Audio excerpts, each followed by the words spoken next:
Welcome students. आज के lecture में अपन पॉट इकोलॉजी के संबंधित कॉन्सेप्ट का स्टडी करेंगे। पॉट इकोलॉजी के अंतर्गत एक पर्टिकुलर इंडिविजुअल स्पीसीज का उसके हैबिटेट के साथ इंटर रिलेशनशिप का स्टडी किया जाता है और उसमें एक प्लांट की लाइफ साइकिल जो है सीड जर्मिनेशन से अगेन सीड आउटपुट तक जो पूरा लाइफ साइकिल कंप्लीट होता है वो उनके लाइफ साइकिल के डिफरेंट स्पीसीज जिसमें उनका बिहेवियर देखने को मिल रहा है, जिसे फिनोलॉजिकल बिहेवियर कहते हैं या फिनोलॉजी कहते हैं और ये इकोलॉजिकल क्लॉक्स कहलाती है। कोई भी स्पीसीज जहाँ ग्रो कर रही है एनवायरनमेंट में, फिजिकल जहाँ स्पेस में वो उसका हैबिटेट कहलाएगा और उसके चारों तरफ एक एनवायरमेंटल कॉम्प्लेक्स पाया जाता है और जिसकी डिफरेंट एनवायरमेंटल जो ग्रेडियंट्स है जिसमें लाइट है, टेम्परेचर है, एटमॉस्फेरिक गैसेज है, सॉइल वाटर है, बायोटिक फैक्टर्स है, फायर्स है, सॉइल्स है, एक्सेट्रा है, ये सारे उसकी लाइफ साइकिल की रिक्वायरमेंट को कंपेंसेट करते हैं और उसके साथ रेस्पॉन्स करते हैं। तो एक प्लांट स्पीसीज का जो लाइफ साइकिल है जिसमें वेजिटेटिव रिप्रोडक्शन, पेरिनेशन यानी जीवकालिता, प्रोपेगेशन होता है, वायबिलिटी और स्प्राउटिंग होता है और जैसे जैसे उसका लाइफ साइकिल कंप्लीट होता है वेजिटेटिव ग्रोथ, फिर फ्लावरिंग, फ्लावरिंग के बाद पॉलिनेशन की requirement, fruiting, seed output, dormancy, viability percentage, seed germination, seed का डिस्पर्सल होगा डिफरेंट मैकेनिज्म के द्वारा और इसके बाद सीडलिंग मॉर्टेलिटी, सीडलिंग ग्रोथ के बाद कुछ सीडलिंग की मॉर्टेलिटी उनकी डेथ हो जाती है और बाकी के सीडलिंग की रिप्रोडक्टिव कैपेसिटी कितनी है उसके आधार पर उनका सीडलिंग एस्टेब्लिशमेंट होता है और फिर वेजिटेटिव ग्रोथ होती है। तो ये सारा जो लाइफ साइकिल का स्टडी है वो इकोलॉजिकल क्लॉक्स के रूप में उसको कहा जाता है और ये जो डिफरेंट बिहेवियर है उसे फिनोलॉजी कहते हैं और जिसमें average seed output, reproductive capacity जो है, जिसमें टोटल सीड आउटपुट जो है जिस प्लांट से कलेक्ट किए गए उसमें नंबर ऑफ सीड्स का मल्टीप्लाई करके 100 का उसमें डिवाइड करते हैं 100 से तो वो रिप्रोडक्टिव कैपेसिटी निकलती है। इकोलॉजिकल एम्पलीट्यूड के अंदर अपन देखते हैं कि हर एक स्पीसीज जो है उनका एनवायरनमेंट के प्रति जो रिक्वायरमेंट या उनका रेंज ऑफ टॉलरेंस है वो डिफरेंट होता है। हर एक स्पीसीज का एनवायरमेंटल फैक्टर के प्रति रेंज ऑफ टॉलरेंस डिफरेंट है जिसे इकोलॉजिकल एम्पलीट्यूड कहते हैं।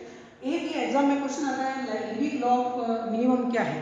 लिबिक लॉ ऑफ मिनिमम जो है ये इसके लिबिक जो है जिन्होंने और इकोलॉजी पे कुछ क्रॉप के यील्ड पे स्टडी किया और उन्होंने स्टडी से ये फाइंड आउट किया कि किसी भी क्रॉप प्लांट की यील्ड जो है वो उस बात पर निर्भर नहीं करती है कि जो न्यूट्रिएंट्स एनवायरनमेंट में अधिक है और प्लांट को मैक्सिमम अमाउंट में रिक्वायर है और उनकी कमी के कारण प्लांट की यील्ड प्रभावित हुई है, बल्कि प्लांट की यील्ड उस न्यूट्रिएंट की कमी के कारण प्रभावित होती है जो नेचर में सॉइल में बहुत ही कम मात्रा में प्रेजेंट होते हैं और प्लांट को भी ट्रेस अमाउंट में रिक्वायर होते हैं। जैसे कि बोरोन है तो बोरोन ट्रेस एलिमेंट है, उनकी रिक्वायरमेंट प्लांट को बहुत ही कम होती है और वो सॉइल में भी बहुत कम मात्रा में पाए जाते हैं और उनकी कमी होने के कारण प्लांट की यील्ड ग्रोथ है वो प्रभावित होती है।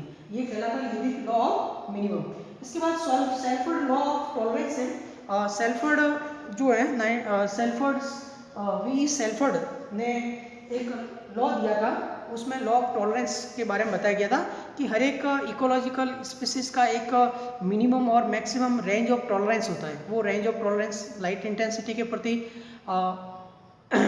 सैलिनिटी के प्रति, टेम्परेचर के प्रति और अदर जो फैक्टर्स हैं उनके प्रति होता है, उसे सेल्फर्ड लॉ ऑफ टॉलरेंस कहते हैं। जैसे जीरोफिटिक प्लांट है तो उनका टेम्परेचर के प्रति या लाइट इंटेंसिटी के प्रति उनका जो रेंज है वो अधिक होती है। इकोलॉजिकल या अब अपन उसमें इकोलॉजिकल कॉन्सेप्ट की बात करते हैं। इकोलॉजिकल या जीन इकोलॉजिकल कॉन्सेप्ट है, ये दो इकोलॉजिकल कॉन्सेप्ट दो लेवल पे अपन बात करेंगे। एक तो इकोलॉजिकल या जीन इकोलॉजिकल कॉन्सेप्ट है।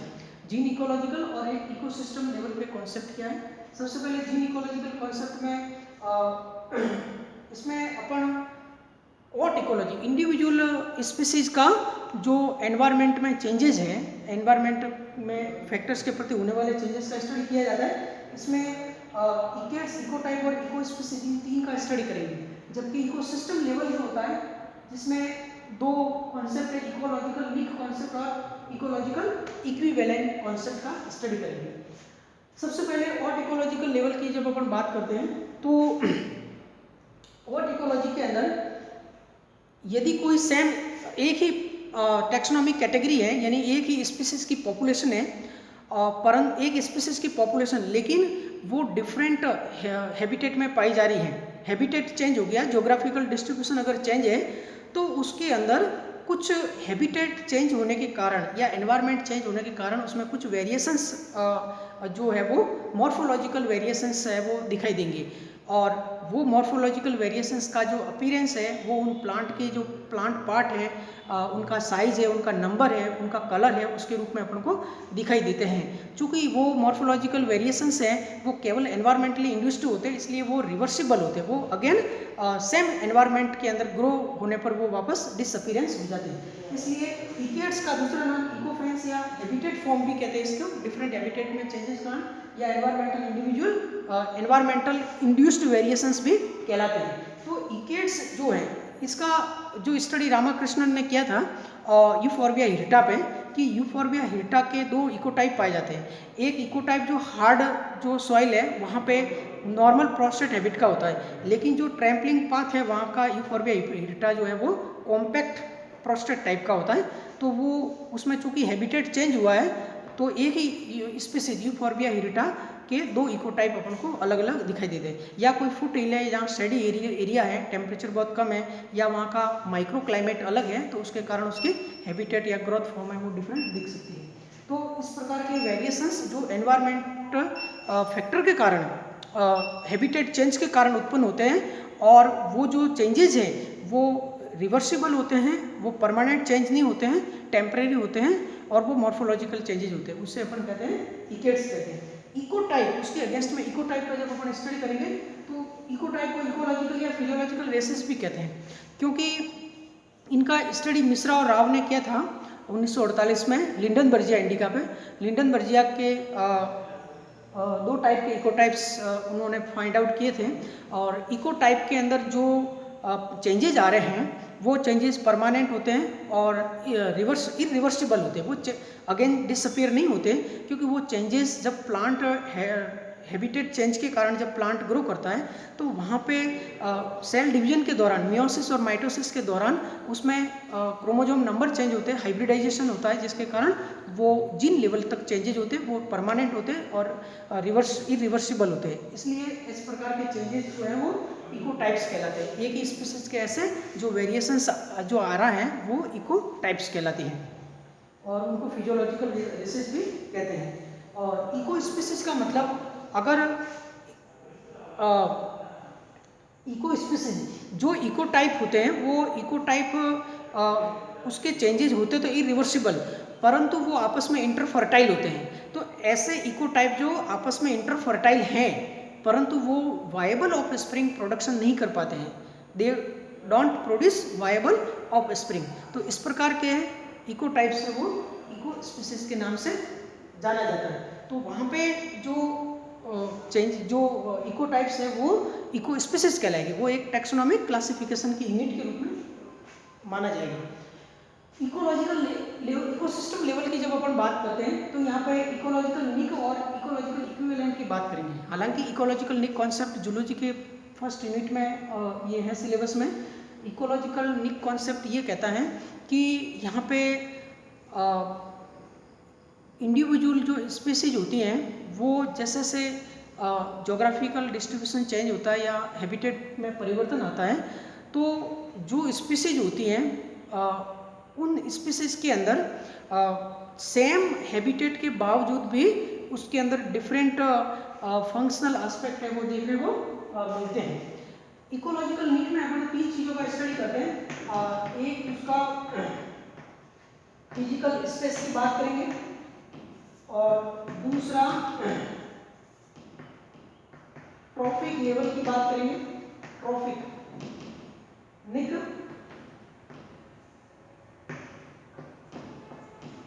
और तीसरा उसका हाइपर वॉल्यूम निक, हाइपर वॉल्यूम निक।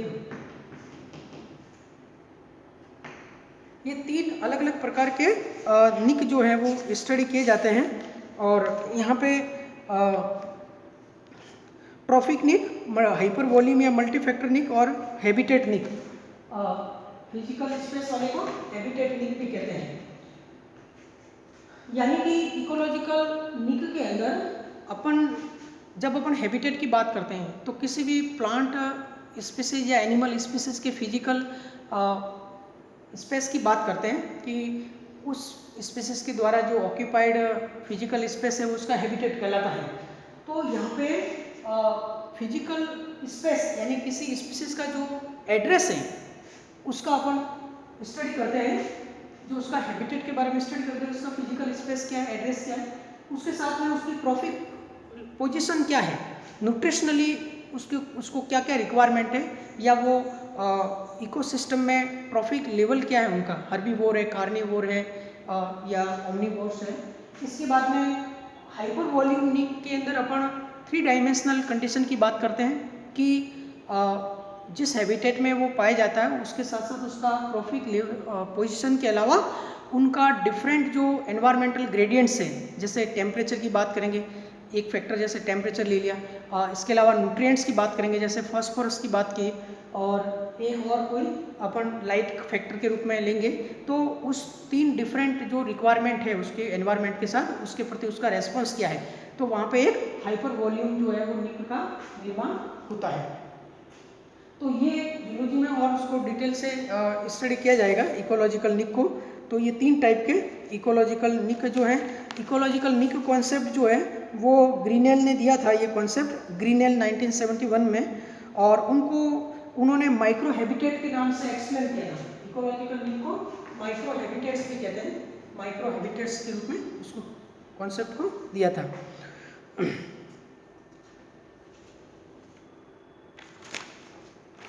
तो ये आपके, और एक जो लास्ट है इकोलॉजिकल इक्विवेलेंट। अगर कोई सेम इकोलॉजिकल निक है, सेम इकोलॉजिकल निक, यानी कि माना कि जैसे कि कंगारू जो है वो ऑस्ट्रेलिया में पाया जाता है, तो ऑस्ट्रेलिया में कंगारू जिस भौतिक आवास में या जिस जोग्राफिकल एरिया में पाया जाता है वहाँ की फिजिकल स्पेस क्या है, वहाँ का एनवायरमेंटल ग्रेडियंट्स क्या है, वो नेचर से कंगारू हर्बीवोर है या जो भी उसका नेचर है, और न्यूट्रिशनली उनको क्या क्या रिक्वायरमेंट है, तो वो वहाँ का उसका कंगारू का एक इकोलॉजिकल निक है। अगर ऑस्ट्रेलिया में जहाँ कंगारू पाया जाता है वैसा का वैसा क्लाइमेटिक या जोग्राफिकल एरिया अगर अपन नॉर्दर्न अमेरिका की बात करते हैं तो वहाँ पे पाया जाता है बाइसन। तो बाइसन जो हैं वो और कंगारू दोनों जो हैं वो दोनों का इकोलॉजिकल निक सेम है, दोनों का इकोलॉजिकल निक सेम है, यानी कि उनका हैबिटेट, उनकी ट्रॉफिक पोजीशन और न्यूट्रिशनल रिक्वायरमेंट सेम है, लेकिन जोग्राफिकल एरिया चेंज होने के कारण वो अलग अलग जो है उनका नेचर बन जाता है। तो ये दोनों एक दूसरे के इकोलॉजिकल इक्विवेलेंट कहलाएंगे। तो इस प्रकार से ये इकोलॉजिकल इक्विवेलेंट के रूप में अपन उसको समझते हैं। तो आज के इस वीडियो में इतना ही। नेक्स्ट अपन इकोलॉजिकल एडेप्टेशन के बारे में स्टडी करेंगे।